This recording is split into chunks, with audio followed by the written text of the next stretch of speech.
Yo, yo, yo, what's going on, great people in all of the great land?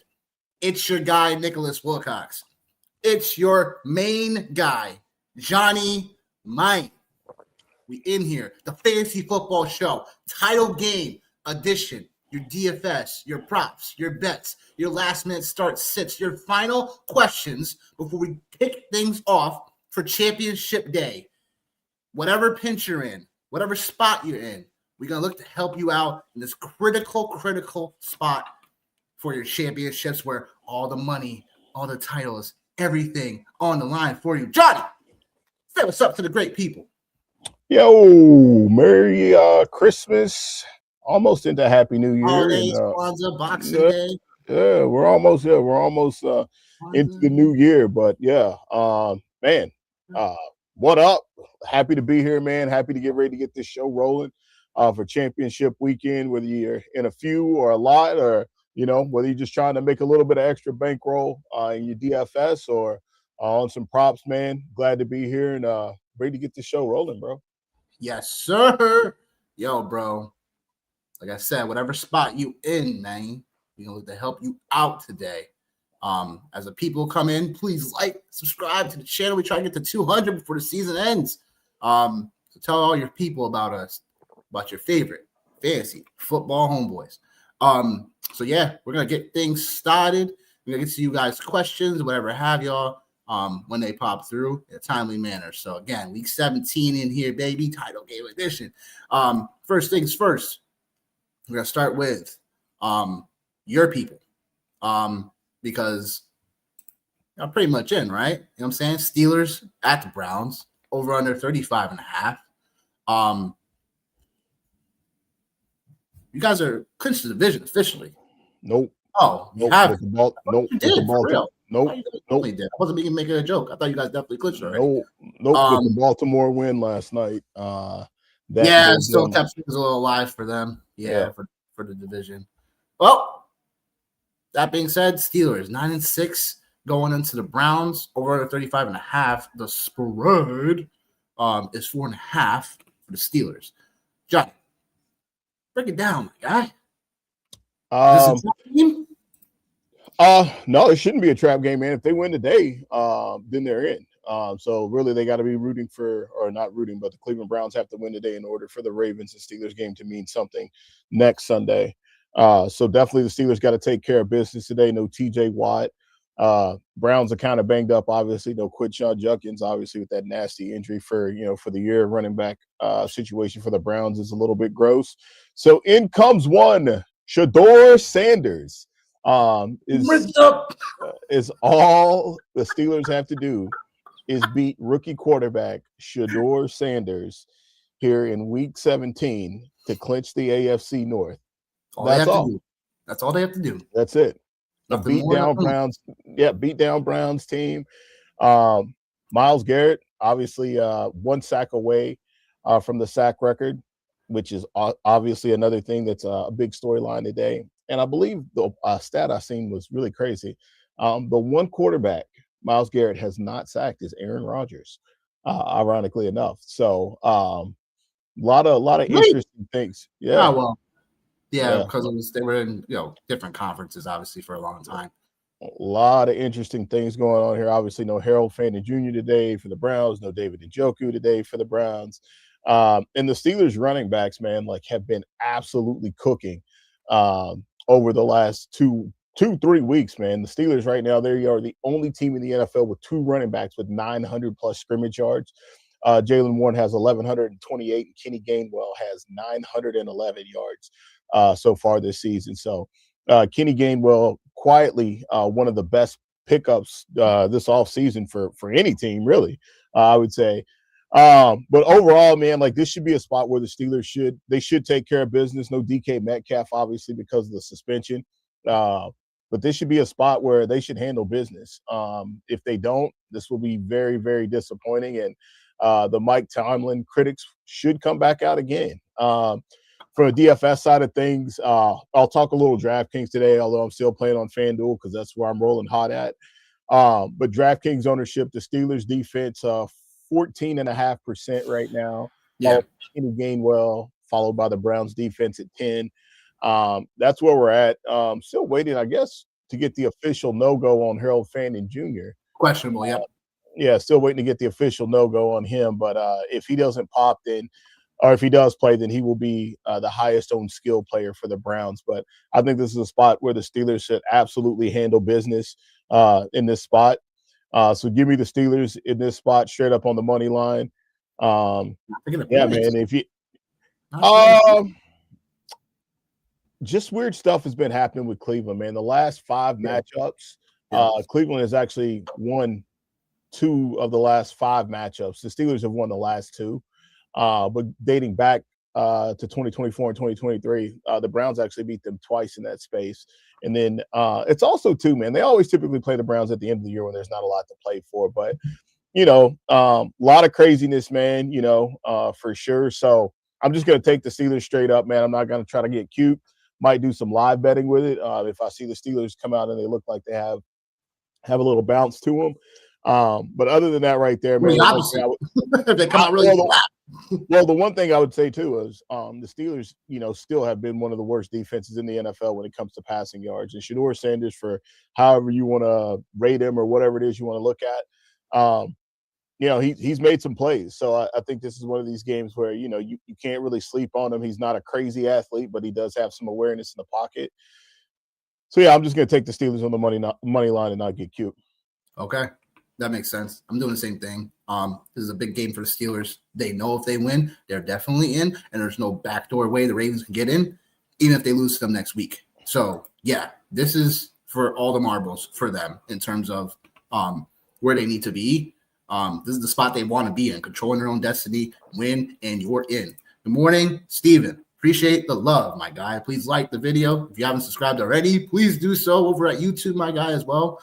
But we definitely appreciate the Facebook love. But yeah, I think Steelers should win. I think Myles Garrett does get his sack today. It could come early, could come late. But yeah, 1-2 punch for the Steelers in the backfield. You know what I'm saying? Kenny Gainwell definitely proving that he could definitely start for somebody next year if it doesn't work out for the Steelers. It's unfortunate that it's taken them this long to finally get recognition, because I always thought Gainwell was somewhat decent. I feel like other teams, especially the Eagles, stuff like that, always kind of use them as like a scat back. And I always thought he could be a little bit more. So it's good to kind of see Gainwell get some recognition and love.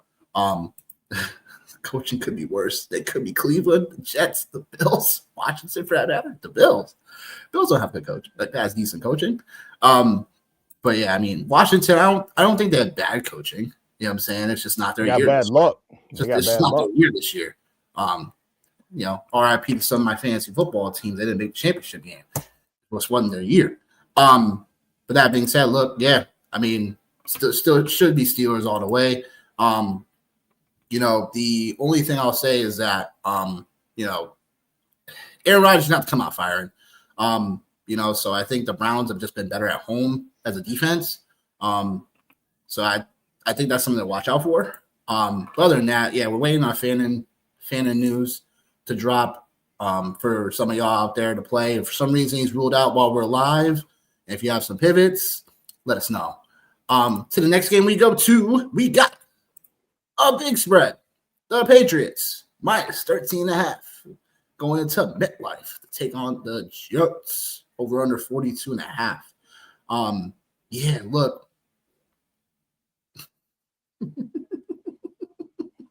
Not a lot to say here.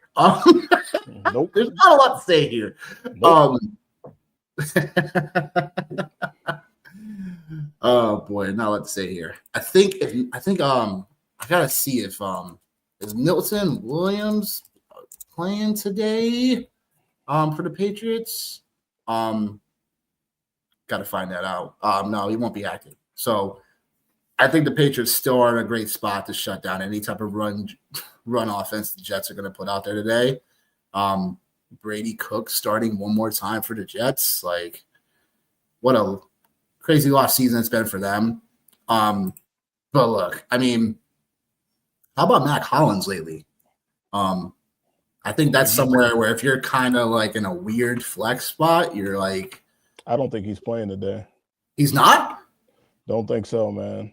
Matt Collins not playing today? Yeah, Matt Collins has been ruled out with an abdomen. I think they actually placed him on IR. No, wait a Keyshawn minute. today. Yeah. Yeah. Wow. Yeah, Kyle Williams, yes, sir. Well, Ephraim Chisholm, yeah, we're here. I guess that makes sense why a lot of people are picking up Kyle Williams. I don't know how I missed that. Be kind to yourself, Nick. Forget everything I just said. Kyle Williams, he's still out there in your waiver wire. Just go pick him up if you're in a tight spot. Jets have been bleeding, you know what I'm saying, yards all year. This is a great spot for the running game, obviously. So officially cleared is Henderson to play. That was clear. He was clear for concussion protocol. So it's still going to be a 1-2 punch for the Patriots. So I still feel good about starting Henderson if I'm in, especially if I have a couple flex spots to use one of them. I still feel good about Henderson in this spot because he could still get there. We've seen him be electric before. Other than that, again, not much to talk about. We know the Patriots still fighting for that 1 seed in this spot, and win, they will be one step closer to potentially the playoffs going through New England with 1 game left in the year. So we'll just have to find out. But Patriots got to take care of business. I think they will. I'm not touching the spread in this one because although, like you said, division games are always funky. Things can happen out of nowhere. Special teams, especially for the Jets, they've been pretty decent in a few opportunities where they've scored on special teams this year. So just not touching the spread. Just end the season for the Jets, basically. JETS, just end the season. Any thoughts on this one? Any matchups considered for DFS? Do you go there today? Because I don't know. It's one of those situations where I feel like New England could come out swinging early and then just pump the brakes. I don't have a problem with getting here at all. I think whether it's Drake May or whether it's Ramondre, or Travion or even any of the other pass catchers, I'm totally comfortable getting to the space with any of those guys because I think we all know the Pats are going to win this game, right? So they got to put some points on the board. So I think this one is really just more. Yeah, that's it. How are they going to get there? And there's a lot of inexpensive options when you look at guys like Kyle Williams, like you mentioned. Hunter Henry's another guy you can get there with as far as from a pass catcher side of things. Efton Chisholm III, a lot of buzz about him in training camp. This is an opportunity for him to, to show what he could do, right? Definitely a really good opportunity for sure. Even a guy like Austin Hooper, if you want to pay down in DFS, and you just want to punt the tight end position, you can definitely get there 2,500 on DraftKings. So I'm not afraid of this spot at all for any of the Patriot players at all under any circumstances. Travion Henderson, not a lot of people are playing him, and I'm pretty sure the last time Travion Henderson played the Jets, 32.3 DraftKings fantasy points. So I'm not afraid to go back to the well again with him or Ramondre. So I'm going to take the Patriots in this space here. And then also to the other side of this, Brady Cook, last 2 games, 0-2, 1 touchdown, 4 interceptions. Jets have lost. The Jets rookie quarterbacks have lost their last 3 versus the Patriots, with the only one to win being one Geno Smith back in 2013. Just to take it way back. On that one, huh? Yeah, take it way back. So this is it. This is it. Just in the season. Appreciate it. Saints, Titans. There's defense could be played today in this one. Should be some defense. There should be. Oh man. So Saints defense runs the 3rd most zone coverage in the NFL. Cam Ward ranks 2nd worst against zone coverage in qualifying quarterbacks this year. So this could be a spot where, just like last week for the Saints, they could put up a ton of sacks, could put up a few interceptions possibly in this spot. So if you have Saints defense, I'm sure you already have them because this was already something that you should have looked forward to having at least stashing with the defense because they had a couple decent matchups for the end of the season. So I think in this spot, the Saints defense, I think I'm going to take the Saints in this one, just because I just think the defense is going to be able to get there. Chris Olave is still questionable, but he has been hot lately. But the Titans, they've only allowed a receiver over 75 yards in 4 of the last 5 games. So that's a good, Chris Olave's playing. You're definitely starting him. But I mean, other than that, I mean, if you got Tyler Shuck in a super flex, you're definitely starting him in this spot. Again, the Titans defense has just been Swiss cheese for the most part. I just think that still rolls in this spot, even though Titans are at home. Like, they got that one little, I feel like they looked okay last week, obviously, because it wasn't the Chiefs team we've seen before. And they were down to a third stringer last week. Thanks, Gardner Minshew, for tearing your ACL. Right. Like literally joining Mahomes in the freaking bed, like, hey, my guy. Like, dude. Rough. Yeah, it was definitely wild to see. I'm like, wow, okay. So Saints in this spot, like, yeah, I think I'm gonna take them pretty easily in this spot. No Kamara, obviously. So do we see Taysom Hill? Do we start Taysom Hill today, Johnny? Do we start Taysom Hill? I'm glad I don't have to deal with this. I've only got 2 leagues. So and the 2 leagues that I've got, one of them I don't have to worry. The only thing that would save me in one of these leagues would be if LaDainian Tomlinson came out of retirement, and prime Randy Moss would be the only thing that would save me in that league. Is what I hate about everything in fantasy football. Like I told you, 5 and 6 seeds. Yeah, that's right, baby. That's right. Nephew. That's right, baby. You should get you out there on that field. The Cowboys are not going to the Super Bowl, okay? You need to let that go. That died on Christmas Day. Yeah. Died before that. Yeah. Listen, show up and do better, okay? Talk to Jarrell. All right. I love you, though. Yeah, like I'm glad I don't have to worry about that, man, because that's a really tough situation to be in. Audric Estime didn't do jack squat last week. Taysom Hill was getting – was throwing the ball, was running the ball. Yeah, I don't want to be in this situation.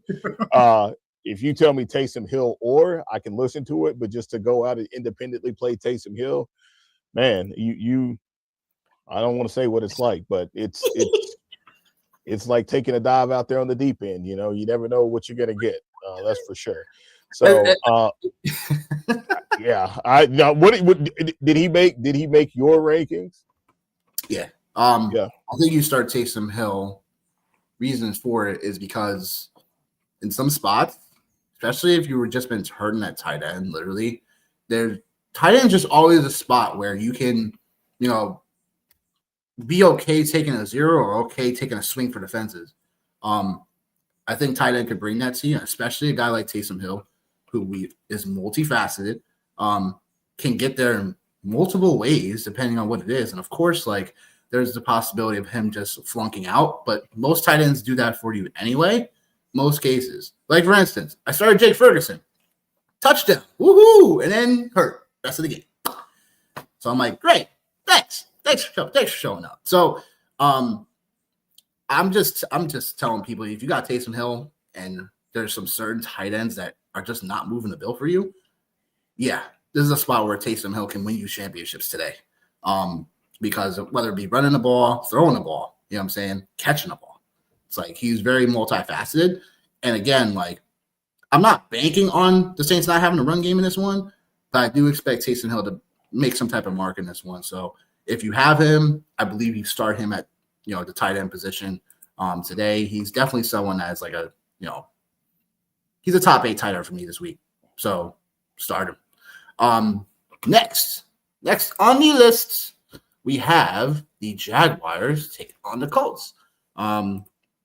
Take this stupid thing off. Over under 46.5. The Jags are favored by 5.5. Yeah. Colts. Phillip Rivers starting the rest of the year in the spot. Your boy Trevor Lawrence on a heater. Is he going to bring home championships this week? Is he going to bring home the bacon? Bring home the money? Complete the whole. Yeah, go ahead. I don't see why not. He's been the hottest quarterback in the NFL literally over the last 6 weeks. There hasn't been anybody playing any better football than him. So for me, I think like it's really hard for me to say, like, after seeing what Brock Purdy did against his 49ers, against the Colts, it's hard for me to say, all right, well, Trevor Lawrence is not going to go out here and smash stuff up.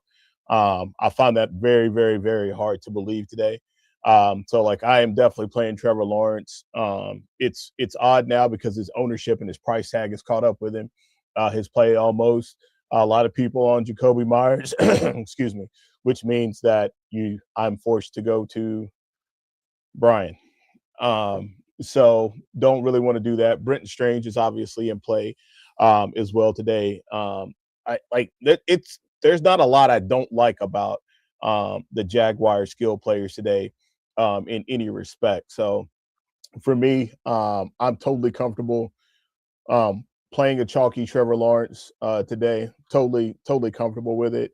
Again, like it's hard for me to get away from it. It's hard for me to say no, like I'm not, or I don't want to play Trevor Lawrence. But I mean, again, hasn't been outside of the top 12. Actually, he's had one finish outside the top 12 since week 9. So back to back number 1, number 2 weeks. Again, like the proof is in the pudding. Trevor Lawrence is the guy that's going to win fantasy championships. And, you know, for everybody that had him as a sleeper, well, you know, better late than never. You know what I mean? Better late than never. And like at this point, who would have thought? And granted, you know, the Patrick Mahomes injury is what kept him out of that space, right? But who would have thought that it would have made more sense to draft him over Lamar Jackson, you know, over a Baker Mayfield, over a Peyton. I mean, you could even almost make the case over a Jared Goff, Jalen Hurts. Like he's in that neighborhood. He's top 5. Well, he was definitely drafted after those guys too, though. Like big time too, right? Or so it's in some places, man. Some places, yeah, some places, right? Just really wild, man. Just to see like what has transpired with him. Liam Cohen, man, it looks like he's got the juice. So give me the Jags today, man, in this spot. Give me all the Jags skill players that I can handle. I'm even messing with the Jags defense too, because I think that's kind of a low-key spot. I know fantasy managers, season-long managers are really banking on Jonathan Taylor today. If you're still hanging around, God bless you. Yeah, I'm going to take the Jags here in this space, man, overall. And then as far as like injuries or anything like that right there, just to kind of hit on for you, there's not a lot of craziness that we can see right now. So I guess we'll have to wait for the official. Sauce Gardner's playing today. Yeah, Sauce is playing. We'll have to wait for the official injury report, which I think like the Sauce Gardner playing, like that could be something where, you know, he's following around one of those receivers. So who knows? But the 49ers had their way with things in the middle of the field last week. So I expect the Jags to have a very similar game. Yeah. Nah. I mean, look, starting Travis Etienne today? Yeah, I got no problem playing. Like I said, I got no problem playing any of these Jags players today. Even in some of my DFS builds, I even have some lineups that have Lawrence, Etienne, Myers, Strange. Like I'm playing on FanDuel. I think you can play up to 4 players from one team. There's definitely a couple lineups I have that have 4 Jaguars in that spot. Okay. Yeah. I mean, look, I'll just say this. Brenton Strange, man. Brenton Strange, it's got to be his time. It's got to be his time. It has to be. It has to be his time. Colts have been trash against tight ends, allowing the second most receiving yards to opposing tight ends. So, yeah, like it has to be Brenton Strange moment today. I know there's other weapons for the Jags, but I think you starting Strange with pretty much confidence. And like I said before, like usually what happens, like, you know, the Jags, like the reason why they're also Trevor Lawrence been lighting up, you know what I'm saying? But it's like sometimes in the last 2 games, it's like in spots where they've been pushed, you know what I'm saying? Like other guys emerge, part of Washington. You know, should be Brenton Strange today for sure. So definitely telling people to be starting Brenton Strange today. Other than that, yeah, I got the Jags in the spot. I think they wrap it up today. Oh well, they don't necessarily wrap it up. No, the Texans, yeah. The Texans were looking really good last night. Yeah, so cooking up those Chargers. So I'll have to look at the standings in a moment to find out, like, you know, what is happening. But I think so the Jags win. it's still what? So The Texans. There's still a game up on the Texans for the finals for the division round, and then the Texans right now they're technically in already. It's now about pretty much if they get the division or not. So if the Jags losing this spot, yeah, the Texans have an opportunity to get them next week. So we'll have to see how that all unfolds. But I mean, yeah, other than that, the AFC is pretty much wrapped up. The only thing that's coming about is obviously what we talked about earlier, Steelers and Ravens for the division crown, and the loser is out. So that's pretty much AFC picture. Other than that, the overall picture here really is that So again, New England wins this week. It's going to be pretty much whoever. I think that will come down to if they finish with the same record, who holds that tiebreaker then? If who finishes with the same record? Broncos and the Patriots.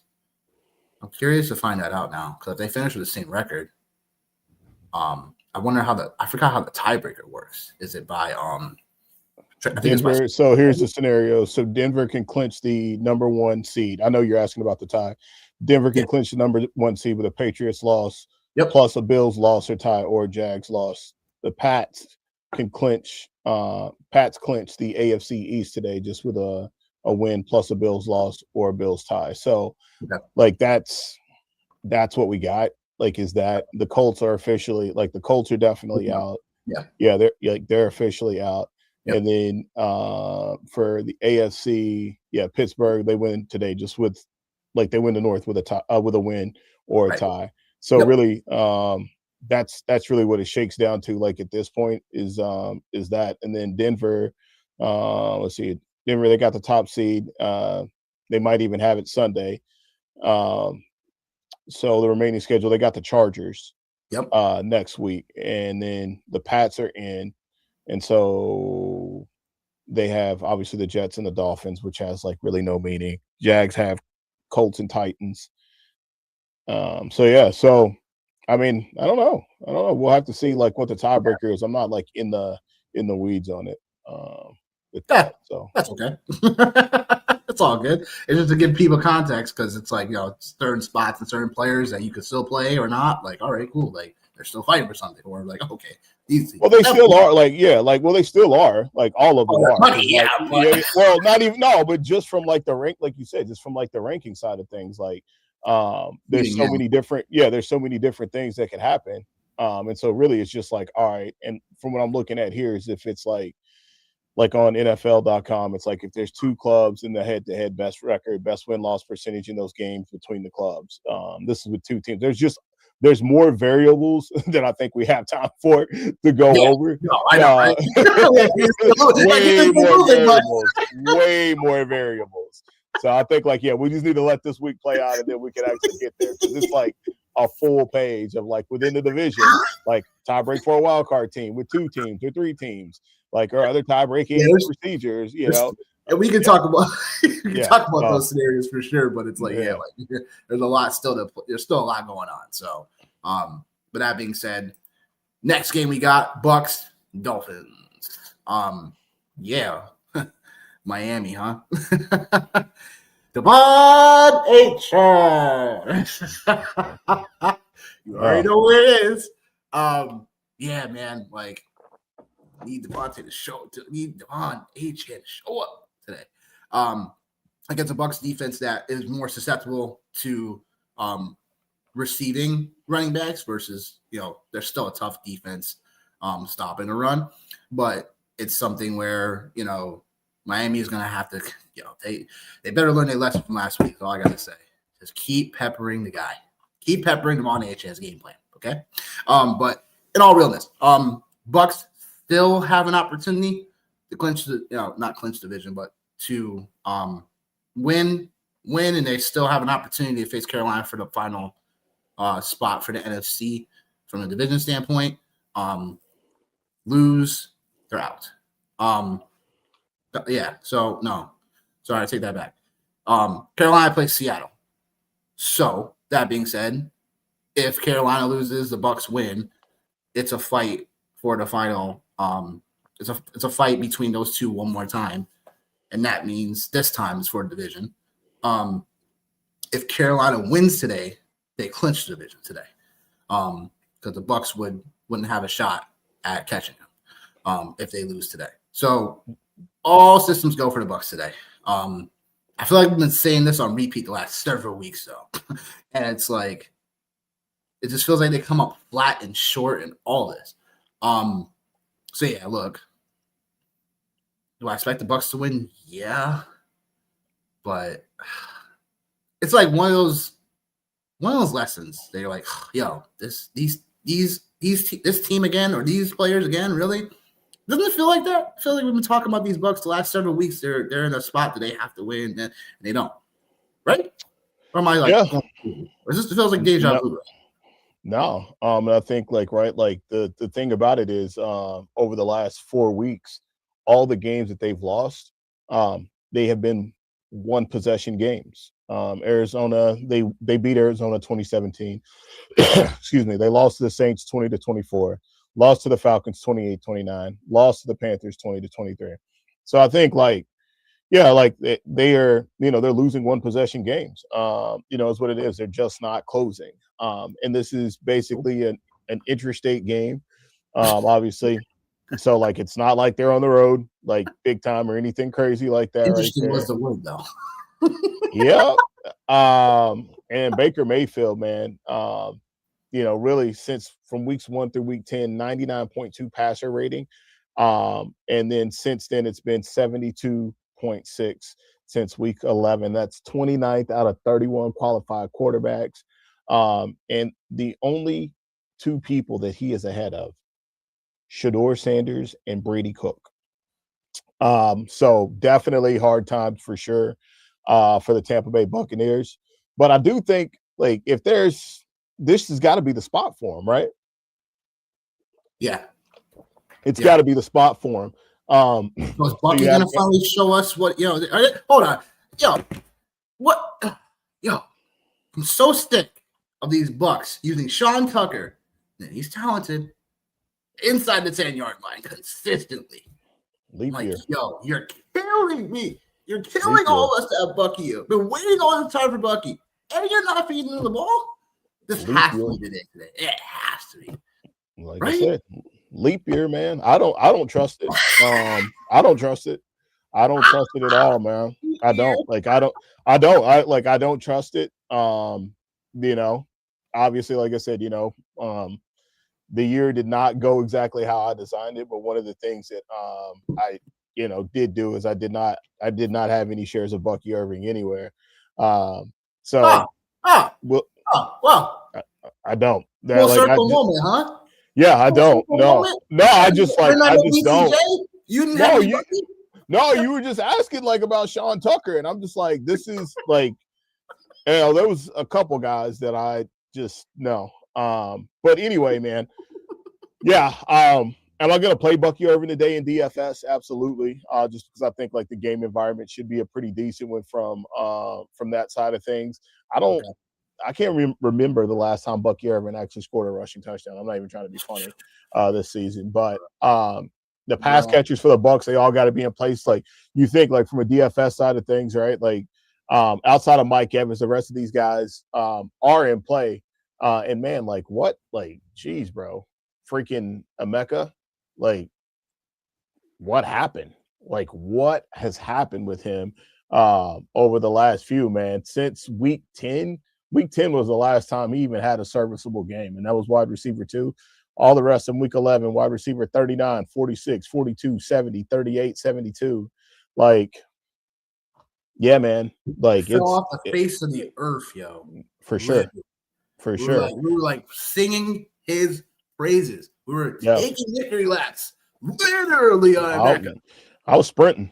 I wasn't taking laps. I was sprinting. I was taking, waving a towel. Ooh, yeah. And now it's like, yeah. I think the other call out, for you and your guy Devon Achane is really just the passing game work. Like, I've talked about talked about it last week. What his stats were without Tua. Yep. I think that's still something to keep an eye on. He's still going to produce, right? Like in season long, I think like you're still totally fine. I just worry about him a little bit, like on the DFS side of things. Like he still has the ability to take one to the house at any single given moment. Like, but it's really kind of scary to see like what's going on here. Like you have one team that is playing for something, and the other team isn't playing for anything. And like, obviously, I would go out on a limb and say that it feels like the Miami Dolphins are going to have a different head coach next year.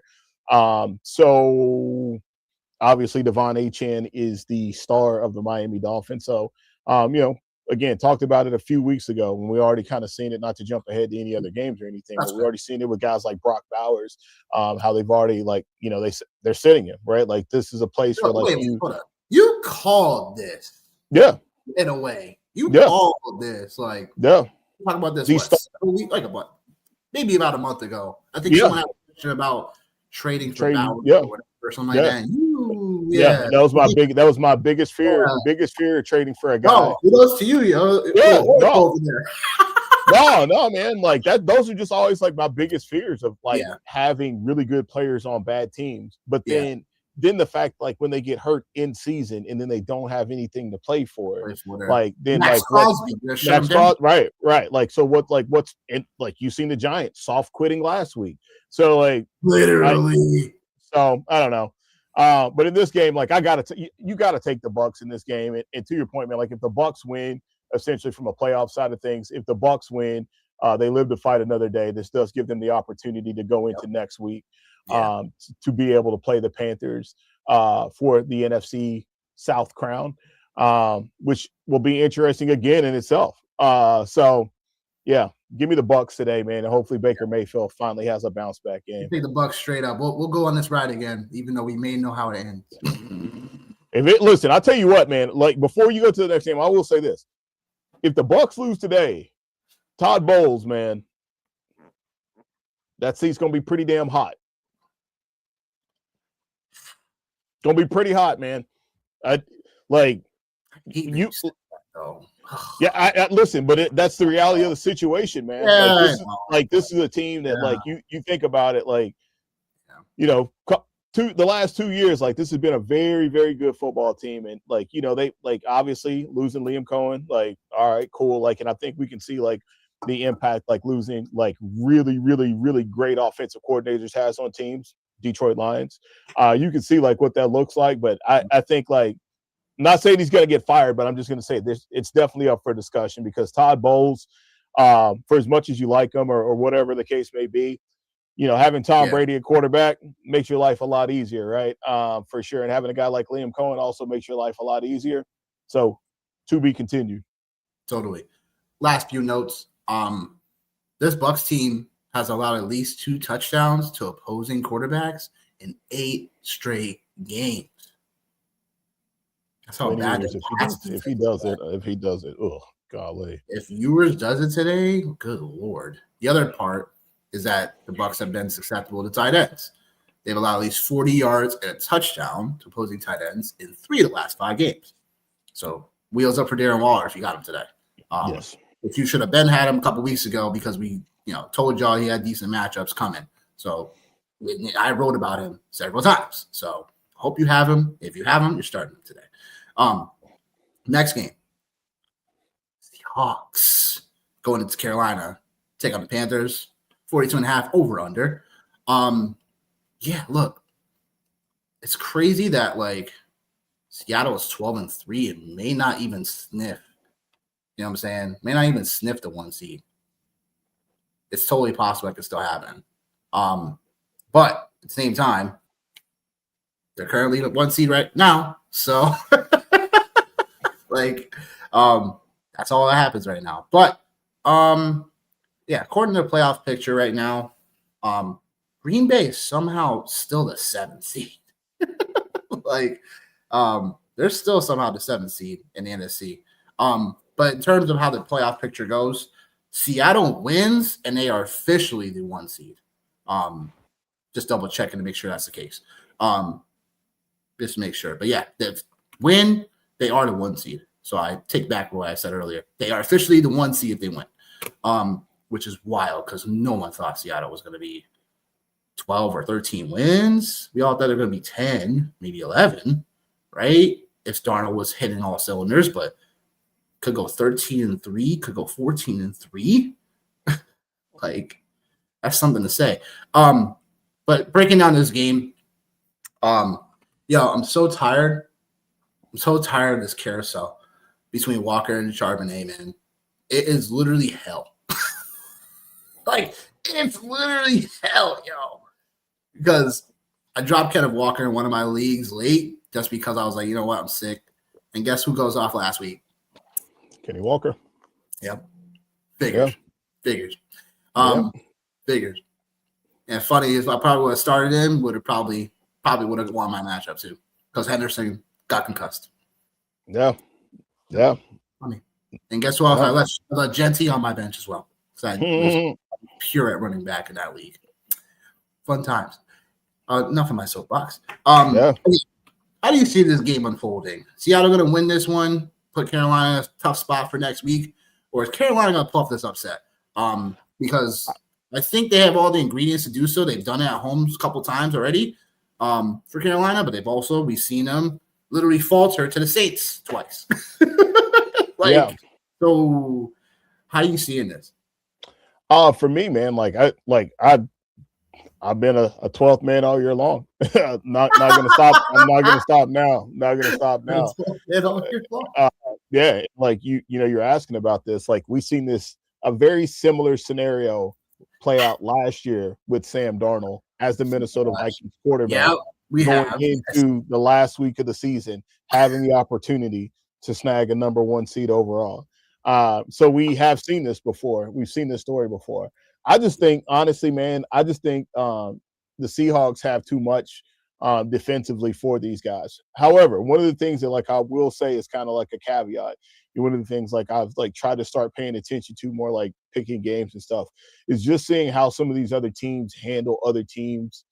Like example, how the Panthers and the Rams played. Like the Panthers handling NFC West teams. Like seeing how they handle these type of teams.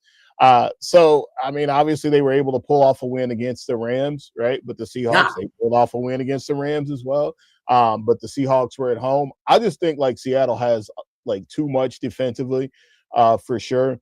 And then again, man, like you mentioned, the 2 running backs for Seattle, not the problem. The good news for the Seahawks is they have great running backs. The bad news is for fantasy managers, they have 2 great running backs. That's the bad news. So for me, I just think they have too much for them, right? I'm going back and looking too, the 49ers, they were able to handle the Panthers. And I think even for the Rams, right? The weather, I think, played a role in that game for sure. Seattle still running the ball more than anybody in the league from a percentage side of things. So it's hard for me not to like Seattle in this game, man. It's really hard for me to. I think Carolina can hang around. If they can hang around, can they make a couple of plays here and there? Absolutely. But I think for me, I think Chuba Hubbard's a guy to watch for me today, from a DFS side of things. He's a guy for me to watch. I think the Rico Dowdle experiment, I don't want to see the experiment, but I just think in this game environment, I don't know if this works best for him. I think Chuba Hubbard actually, this is a game environment that works for him, obviously being a pass catcher.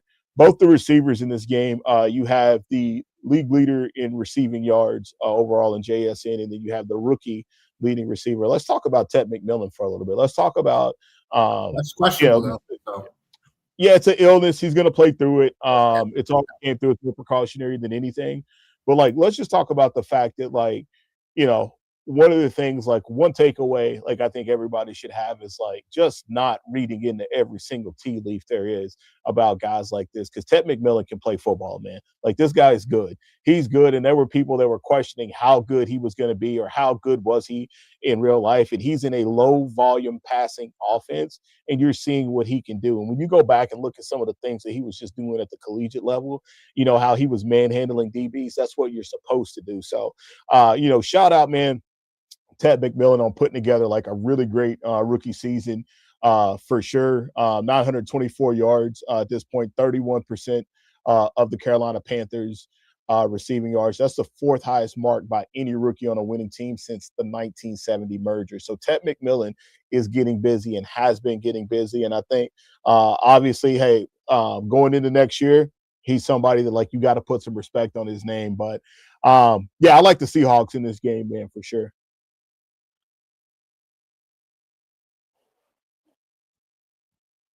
Got me. But in this spot, I think Seattle is like, yeah, like I just can't stand Carolina.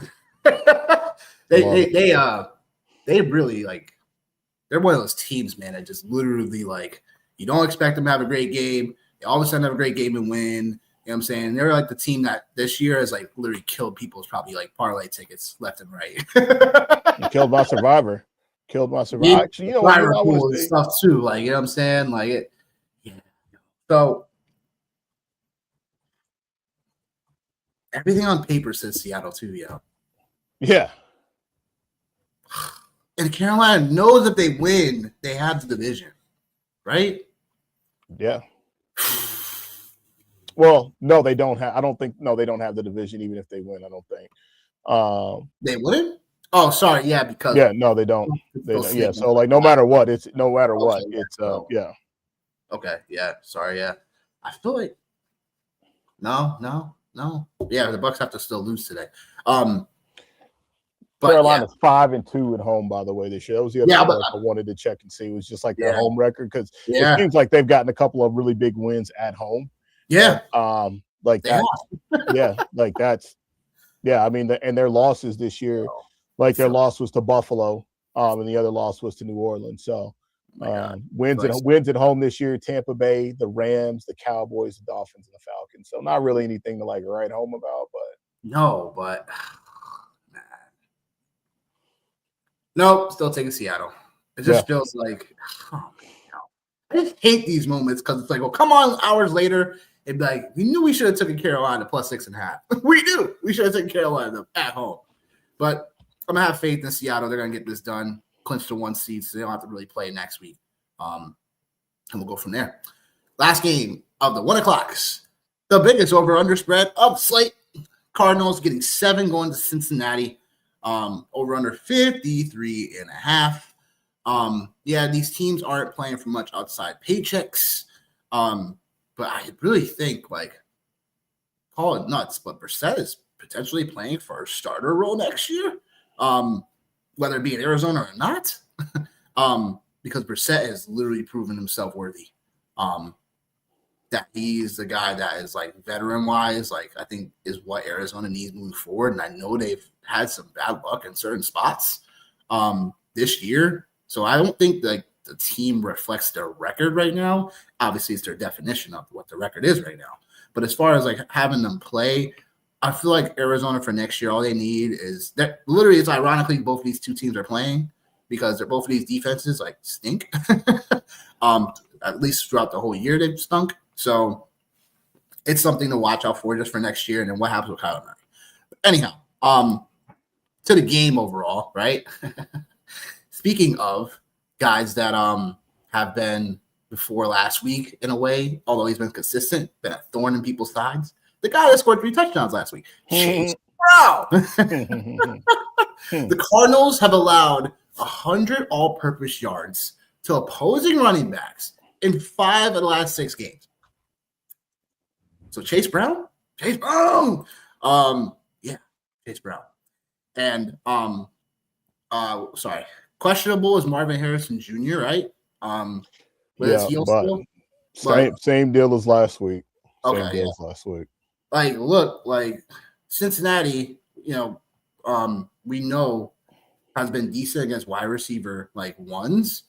So it'll be interesting to see if Marvin Harrison plays and if they try to take him away, or is it more like they focus on Michael Wilson, who has been absolutely on a heater outside like pretty much the one game. Marvin Harrison played that game and he came back, and then Michael Wilson didn't have it. But Wilson ranks 5th when it comes to man coverage. He's 5th in win rate against man coverage, and the Bengals play the 3rd most man coverage in the league. So, yeah. So officially, Marvin Harrison Jr. is active. So I guess my thinking, I'm going to ask your thinking. Excuse me. on what you do with the situation. Because from a DFS side of things, Marvin Harrison Jr., at least on DraftKings, 5,400. And then we know he hasn't been like the 100%. Is 5,400 a good price tag to be like, all right, I'm just going to see how this goes in a game that's over-undered? I don't think his ownership's going to be crazy either. It's not. So, and then Michael Wilson, 6,400. So it's just a spot where do you think they key in on Michael? Of course, they're keying on Trey McBride, obviously. And they're trying to slow him down as best as possible, right? But it's, again, against wide receiver ones, they've been really decent against. But again, man coverage is where they got exposed the most. So what are you saying to all this? And obviously the Cincinnati side of things, like we already know what it is. It's Burrow. It's Chase. It's Chase Brown. It's T. Higgins. I think he's playing, right? No, T. Higgins is playing. Yeah. Okay. Yeah. So no, I mean, this is Trey McBride season, man. Like the Bengals are already the worst defense in the NFL in the history of the NFL with 2 games left versus tight ends. So why would the best tight end in the entire universe not smash? Like yeah, like that's really what that boils down to. Like for me, that's what I think anyway, is that yeah. So like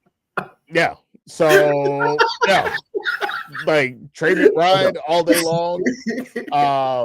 I will say this, and the only reason why like I really remember this, and the moment like I looked at this game, I was like, oh man, I remember this. 7,500 on DraftKings for McBride today.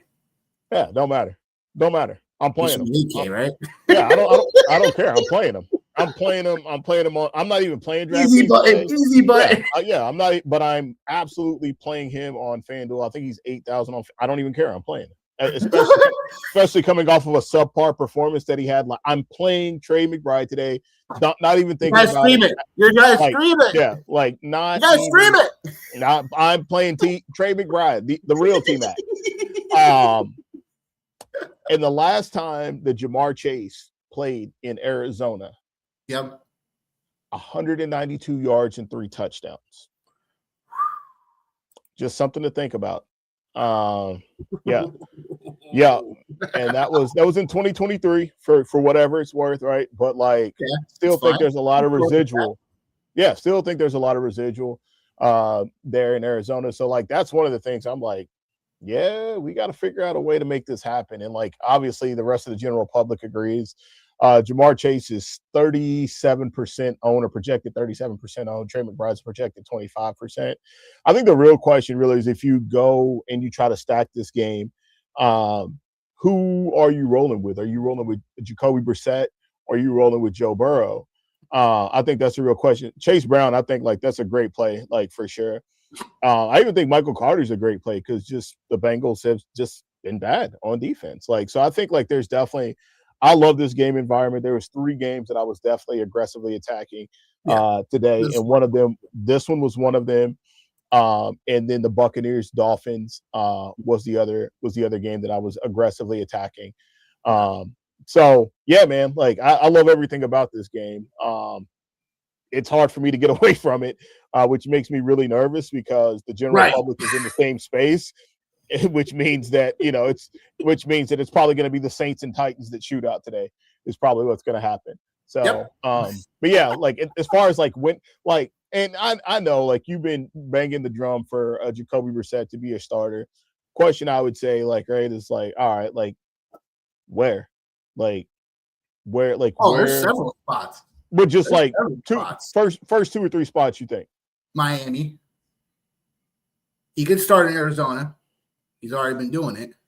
The last spot would be a little bit more trickier,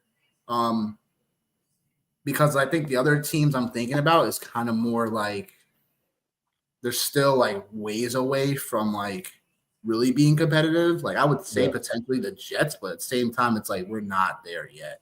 I think the other spot, I think you can start in Minnesota just based on what we saw from JJ McCarthy. Like, I don't know. What we've seen is like a mixed bag. That's a longer shot. But I'm thinking just like other teams, like I think that's probably what I got for you at like on top of my head. But I think like those would be the spots. Like I think Miami will see what they want to do. But it's something where they might just hit the whole reset button. They might trade Chan the offseason, like they were somewhat rumbling to kind of trade him to Seattle. Was a weird rumor. So in Pittsburgh, we'll see. Yeah, well, that could happen. Yeah. But no, I just like, I just like. You think Aaron Rodgers goes one more, like for sure after this season? I think depending on how it goes. I think depending on how it goes, he's in his bag right now, for sure. So we'll see how it goes. But no, I just was curious, man. But like as far as like the game straight up picking, I'm gonna take the Bengals, like for sure. I want to take the over in this game because it just feels like there's no way it doesn't get over. And like you mentioned, like playing for stuff. Jacoby Brissett is still playing for, he's playing because that's his job. Burrow and Chase, those guys, like they're like, I think right. I think like Burrow and Chase and those guys, I think they're playing like Burrow's obviously the catalyst for this. So by him going out and saying like, hey, like I'm gonna play, I want to play no matter what. This is just getting buy-in from his teammates, right? And I think like as much as I don't love the Bengals obviously being on record, I think that says a lot about him, just in general. Just anytime like he can get out there to play, no matter what the injury is, he's going out there and playing. So hats off and much respect to him, for sure. I know Kyler's only got one more year left, for sure. That's why I was like, I'm curious just because I don't know, man. I don't buy into the Jacoby Brissett as a starting quarterback. I think maybe like as a bridge quarterback, like as you mentioned, like, yeah, that could be the case. But like I'm just having a hard time in my mind envisioning a head coach coming in, taking a job and going, that's the guy right there. Like that's the guy that's going to, get me to where I need to be at. And then obviously then you're banking on, whatever happens in the draft. So I don't know. It'll be interesting to see what happens. I do think Minnesota, like if he went to Minnesota, I would feel a lot better about him being in Minnesota than I would any of those other spots. But those other spots, like I feel like, he would just be, he would be damning himself going to any of those other spots. But okay. I mean, look, it's fair to say that he might not be like QB1 starter.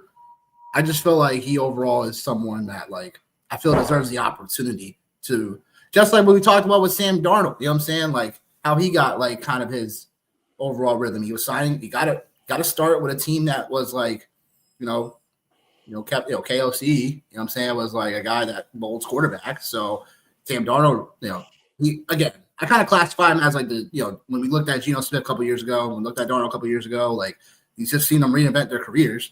So it's like I do think that holds some weight, and I do think that he deserves an opportunity to go like still be a potential starter somewhere, because he's proven that again they haven't gotten the wins, but it's something where statistically putting the numbers up, like they've been there. But Cincy covering or yeah, why not? Why not? Why not? Why not? He's like, why not? Why not? Why not? And then. So yeah, as far as like outside McBride, who else are you in? Or who else are you in? Chase Brown's in this spot for you? Oh yeah, this is the game for me. Like I'm playing all of these guys like in some respect or some capacity. Like they're all making my lineups. T. Higgins, like yeah, like they all are. Like I've even got a couple of lineups that have Samaje Perine in them. Got a couple Mike Gesicki's like paying down the tight end. Like this is the game. Like I don't know how it's not the game. The only way it's not the game is if I've got this one, like I said, I've got Cardinals and Bengals, Bucks and Dolphins, Jags and Colts are the three games that like I really, really am heavily invested in today. Okay. Yeah, that makes sense. To the 4 o'clock window, we don't have as many games because of, the schedule, this crazy, wacky schedule for the NFL, them trying to take over Christmas and stuff. But yeah, it's still the NBA, bro. Giants, Raiders. Yeah, there's a ton to talk about here, right? Who's going to be the number one seed basically here, right? When I mean number one seed, we're talking about who's going to finish number uno overall for their draft pick. Yeah, look, I think you could get a little different, obviously, in this spot between these two teams from a DFS side of things. Look, the Giants have allowed 7 touchdowns So an opposing running back the last 5 games. Is it Genty season or what? Is it Genty season or what, yo? I don't know if I'm a hater, but I don't know if I don't know if I'm like, man, to see this man showing up at almost 40% owned, almost 50% on FanDuel. What could go wrong? What could go wrong? What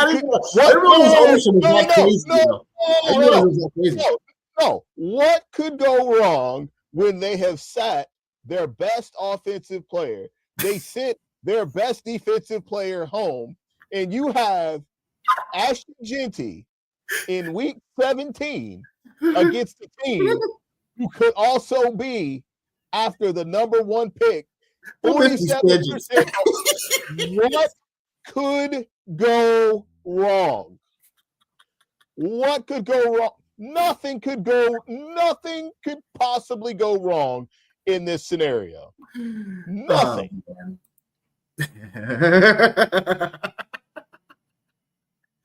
Yo, man. That's it. That's my rant. Are you playing Genty today? I'm playing him. You don't have a choice but to play him because of the price tag. But like at 40% on, I'm not getting over the field in max entry at over 45% on. Like, no, like I'll knock it down like 20. I think obviously like he's a cash play, like, right? Like he's definitely like the price tag on him, like you can't not play him. Right. I agree. Like this is screaming to you that like something is going to go off the rails here in this game. And I say that because if you look, and I'm just looking at DraftKings now, because I've already did my FanDuel stuff, but like if you look, like Ashton Genty is 6,100. So all right, so let's just say a couple of running backs here in the same space. Travion Henderson or Ashton Genty? Bucky Irving, Ashton Genty. Dare I even say Tony Pollard and Ashton Genty? Oh, like, no. That's wait. Tyrone Tracy, because you want to talk about how bad, the Raiders have been just as bad. And then when you talk about Tony Pollard, who, no, I'm not a Tony Pollard fan, over the last 3 weeks, Tony Pollard has been the best running back in football. He's been the best fantasy running back in football. So what could possibly go? Tony Pollard? Tony Pollard has got, I just had it here. Tony Pollard, I think, has 361 yards from week 13 to week 16. We're talking total yards? Rushing yards. Tony Pollard had 361 yards for Tony Pollard over the last. Am I in Bizarro world or something? Like you might be in Bizarro world, but that's okay. That's all right. Yeah, that's crazy. So like he's rushed for 100 yards the last 3 straight games, dude. What could go wrong? What could go wrong? What could go wrong? Shout out to Stranger Things in the Upside Down world at 40-something%. Yo, that is play him. Wow. Play him. I triple dog dare y'all to play him. And play a lot of them too, please. Although I'm not gonna front, man. That performance last week was kind of crazy. Man. I'm a hater, but I ain't stupid. That was crazy. That was crazy. Yeah. You used to admit that on national television. Yeah. Don't worry, we'll be national television one day. But man. Yeah, I'll be hating on fantasy players all the time, man. Yo, straight up. I hate Chase Brown. Straight up. I can't. So who you got? Who you got in this matchup? You know what? I'm about to get ready to do something I've never done on this show before. Whoa! I'm going with a tie.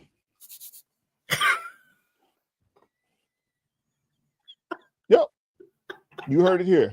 I feel like I influenced that one on you. No, you didn't. You didn't. I've done it before on this show. No, I'm taking a tie. You hope it ends in a tie. Wait, I don't hope it ends in a tie. Again, one team tanked on the field, and the other team just said, "Screw it! Like we don't even want to try to win. So we're going to take our two best players off the field, not even play them." And one of the guys wants to play, like got pissed because he's not playing. Yeah, this game's going to end in a tie. Boy. Yeah. Oh, sorry. Yeah. 6-7. Give me the Giants. Give me the Giants. Now I'll take them to cover.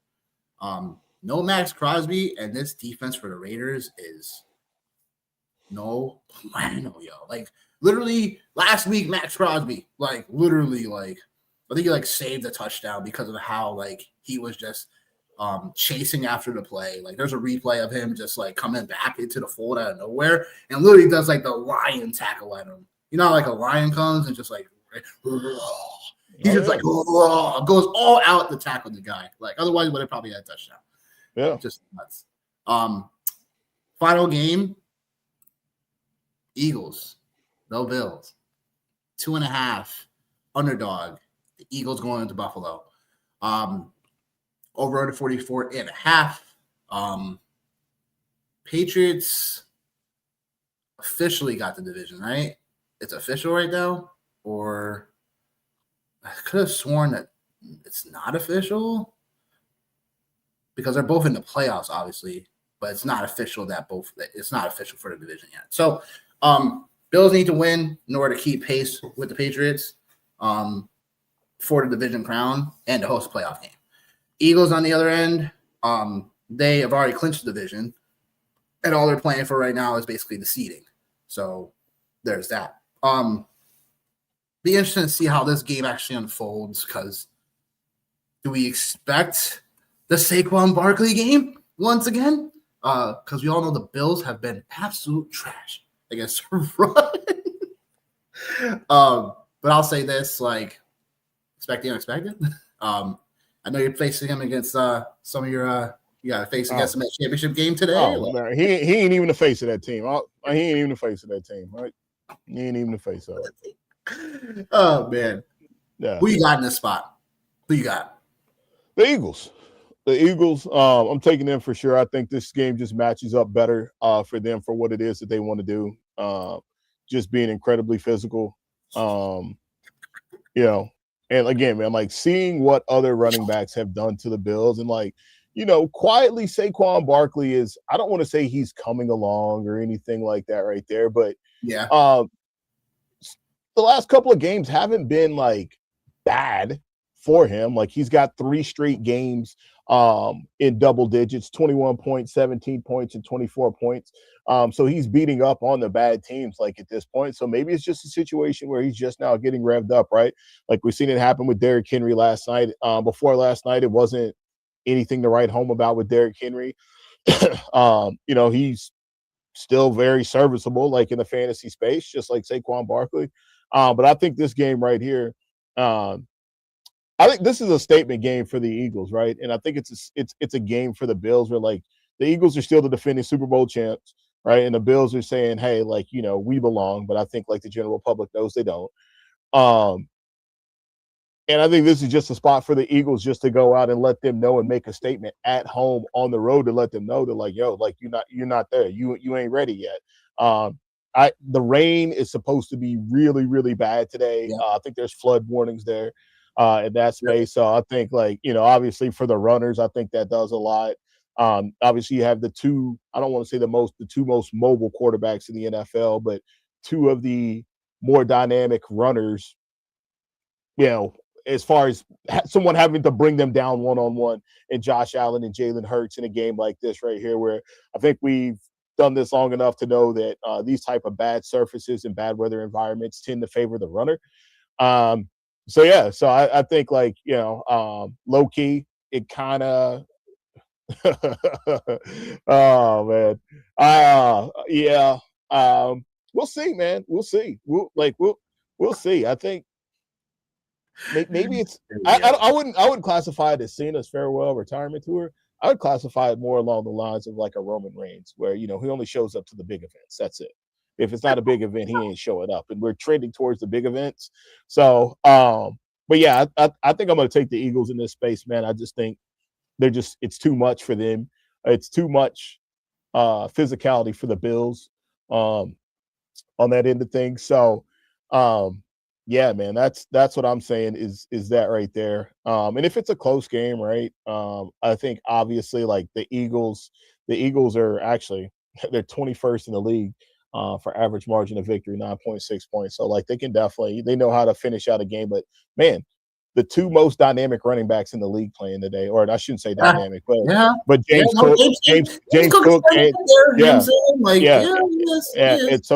and Saquon, like I talked about, Saquon 120 in 2 of his last 3 games, scoring a touchdown. And this is after the first 13 weeks, he only reached 90 yards 1 time. So Barkley leads the NFL with 63 carries and 332 yards since week 14. That's the second most. So we talked about Tony Pollard. We talked about Saquon Barkley. Like, hey, man, like this is one of those things where you kind of have to zoom out and you can't look at like the big picture, like where they're ranked at for the season. Like you got to break this thing down into, week by week increments and see what's been happening. And, it's slowly started to happen for Saquon. Yeah. I think, boy, I do like an Eagles upset in this spot. But man, like, I guess it's my intuition going with the Bills for some weird reason. I know they suck against the run, and I know it's going to be rainy today, but I think you talk about someone that has to prove something. It's like this Bills team, like, for as good as they've been, they've also been like, I feel like definitely times we're watching the games and they're just like pretty flat offensively. If James Cook doesn't get going, it's like some of these other pieces for Buffalo just doesn't really show up enough. So I think in this spot against the Eagles, like Josh Allen, for instance, like even though they won the game against Cleveland last week, it was like, what kind of performance was this? Especially for people who had him, in semifinal matchups for fantasy. But I'll say this, like, I think the Bills are going to get this one here. They're at home. They got to compete for the division still. The Eagles don't have as much incentive in this spot to, like, prove the haters wrong, in my opinion, because they've made the playoffs already. They have the division. They're hosting a playoff game. So it's just basically, I feel like Buffalo, they know they have to keep on. They have to keep on for the AFC because, that's where it goes. But in terms of, like, this game and how it goes, I just think Buffalo, just like this is a weird feeling. I feel like Buffalo's going to take this one. And I think for the Eagles moving forward for me, like, we don't really know this Eagles team still after all these weeks. Am I right about that? Like, I feel like their identity was like last year where it's like they want to run the football and stuff like that. But I feel like Jalen Hurts, like, as a passer, like, there's just times I'm like, you have regressed. If there's still windows, I feel like you're just afraid to throw through. It could just be me, but I'm watching some of the game tape of Jalen Hurts, and I'm like, look, like, yeah, I think it's a must-win for the Bills today, Haywood. I just think that it is, for sure. He talked about your hat. Where can I get that hat? Because it's definitely dope. I was like looking at it, but it was like kind of tilted, and I was like, oh, okay, now I see it. So, the fantasy football show. But in terms of the spot, like, I just think Buffalo gets it done at home. I think for the Eagles moving forward, it's like Jalen Hurts has to prove himself as a passer. If they're going to go back to the Super Bowl, that path has to go through, the Eagles passing the ball a lot more. I think in this spot, obviously, is going to be more rain, right? So you're going to be running the football still. But that offensive line, things have to gel for the Eagles because it's not the same Eagles team I feel like we've seen, obviously, versus last year. But even up to this point, it's like the offensive who's the offensive coordinator's name? I think he's got to go for sure. He's absolute trash. But hold on. Because, like, everything that you're saying, like, as far as, like, Jalen Hurts regressing as a passer, like, all right, okay. But, like, they're 10-5. And I think, like, the thing that, like, and they're in the number 3 seed, like for the playoffs. Yeah. They still have an opportunity to get to the number 2 seed. Like, Yeah. no, like they're not the best, no, they're not the best team in the NFC record wise. But Oh, so like, you feel like the criticism is going too far, you think? I think so. I think so. Like the one thing like about Jalen Hurts, like in like if you paid attention to these interviews and paid attention to the interactions with this guy, Yeah. like Yeah. bottom line is this: did we get the dub or did we not? And we've seen plenty. We have seen plenty of quarterbacks win Super Bowls that haven't been all world passers. Of course. We've seen it. So I just think I think this is like they might have people exactly right where they want them, thinking like this isn't a very good football team, and they have some warts and this and that, and next thing you know, man, we're looking up and the Philadelphia Eagles are playing in the NFC Super Bowl, baby. I'm gonna give them the NFC Championship because I'm sitting here and I'm looking at this, right, and I'm just looking at quarterback. That's it. Sam Darnold, we've seen what happened with him in the playoffs. No knock on him. My guy, Caleb Williams, this will be his first time going to the playoffs. Bryce Young, if they're able to make it to the playoffs, this would be his first time. Brock Purdy, that's a problem. Matt Stafford, that's a problem. Like, so half of the field, like this would be their first time getting there. So Jalen Hurts already has, a couple of levels up, on a couple of these guys, man. Like the only guy like you really can't put him over is a guy like, I shouldn't say can't, but like his equal in this space would be Matthew Stafford. That would be his equal in this space. So like I think like, they're right where they need to be at, man. Like they're in the playoffs, like they're in the playoffs. You know what I mean? Like they're going. You look at them from like a health side of things, like they're not like grossly banged up or anything. So like I think they play this week and maybe next week they don't play their starters next week, or maybe they play them for a quarter or a half. But I just find it very difficult to believe that in a game like this one today, where they can send a message, because again, you don't know, like we don't know, like we're saying the Bills don't belong, but we've seen crazy shit happen. What if this could be a statement game to say, if we see you again, this is what it's going to look like and this is what it's going to feel like. So I don't know, man. I think this is just a statement game for the Eagles. I know the Bills have something to play for. Having something to play for and making a statement are two different things. Yeah. See how it goes, man. I kind of feel what Hay was saying is very accurate. It's like, I do think it's very wide open. Like we talked about last week, it feels like if Buffalo doesn't get it done, just like the feeling in the air, if Buffalo doesn't get it done this year, it's like you had every opportunity and every path to get there. And there's no, like we talked about, the guys have been kind of clogging it up for you for the last 7-8 years. They're really not there right now. No Mahomes, no, unless Lamar sneaks in somehow. There's no Burrow for the playoffs. There's just no excuses. So, but yeah, do you agree? I guess from just to answer this question, I'm not sure who I'm taking yet. I'll figure it out when everything crystallizes for the Super Bowl. But I'm like, how is it? I just feel like there's other teams that could definitely get there. And it feels like it's one of those anomaly years that may happen. Could Denver get there? Yeah, absolutely. Yeah. Denver, Houston. Yeah. Not before last game, the Chargers potentially, but I don't know. I still think the Chargers are going to do Charger things, but that's still a tough team because it's Herbert's. It's his non-throwing hand that's broken, and I think a lot of character on that team. I agree. I do with Haywood. I do think. I mean, I just named 3 teams in the NFC that I think are there that could make a run at it. And you got to think you just mentioned the Texans, the Broncos, the Patriots. As much as it pains us to say that, right? They have just as good of a chance as anybody does. So it is wide open. Yeah. So I don't. If I had to pick right now, I think obviously everybody's sexy trendy pick would be the Houston Texans.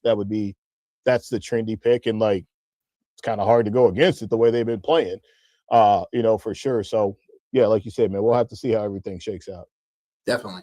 But okay, broken down all the games. Y'all already know what time it is. It is time for next prop show. We in the building. Got core 4 bets for week 17.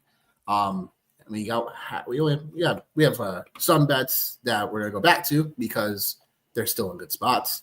So core 4 bets for week 7 is as follows: Brenton Strange over 3.5 catches. Talked about it earlier. Colts defense is very susceptible, second most to the position.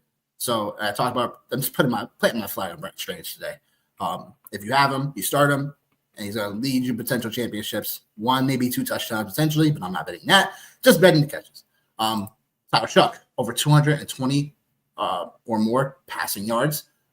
He's been an animal. Literally just been in the zone lately. So we're riding that hot hand. Titans are a pass funnel defense. We talked about that earlier. And they're definitely a team that Shuck could definitely do this against. Alec Pierce over 30.5 receiving yards. This line is way too low. Like, we know Alec Pierce can get it in one play, but it's definitely too low in a competitive environment. Even though the Colts are eliminated, there's still a division matchup, and I do think that Alec Pierce can get this in one shot. Last for the core 4 bets, Chase Brown over 83.5 rushing receiving. Talked about earlier, like the Cardinals have literally allowed this consistently. So Chase Brown in a spot where, not much play for it, but Chase Brown, he should bring it home for some of y'all in championship games today. So definitely going to take the prop on here. And then I got Jalen Coker over 35.5 receiving yards. Carolina is going to have to throw it home. Jalen Coker has been hot covering this line for us lately. So we're going right back to that as well. And then last but not least, if I got Tyler Shuck, you know who else I got? Chris Olave, baby. Over 60 receiving yards or more. Look, Chris Olave and this Saints team been hot. Guess what the Titans play a ton of? Cover 4. And we've been nailing this the last several weeks with Chris Olave and Shuck. They love playing against cover 4. Chris Olave annihilates cover 4. So we're going back to the well on that. And that will do it for next prop shot. Let's get it going. 9-7 last week, so we'll look to bounce back from there. But again, still looking pretty good on the year if you've been following along. But absolutely looking to get money for y'all. Hope Christmas went well. I hope I was able to contribute to that because we've been out here doing our thing. Johnny behind the scenes with DFS and my props. Like, yo, we the best tag team, baby. But that being said, no more excuses for Bills Mafia. You know what I'm saying? It really isn't. It's time for them to definitely buck up. I'm not taking them to win the Super Bowl. Like I said, I'll probably kind of wait to see how things crystallize still because the NFC, like there's a lot of contenders, like we talked about earlier, like the NFC could potentially have a lot of people teams that could definitely get there.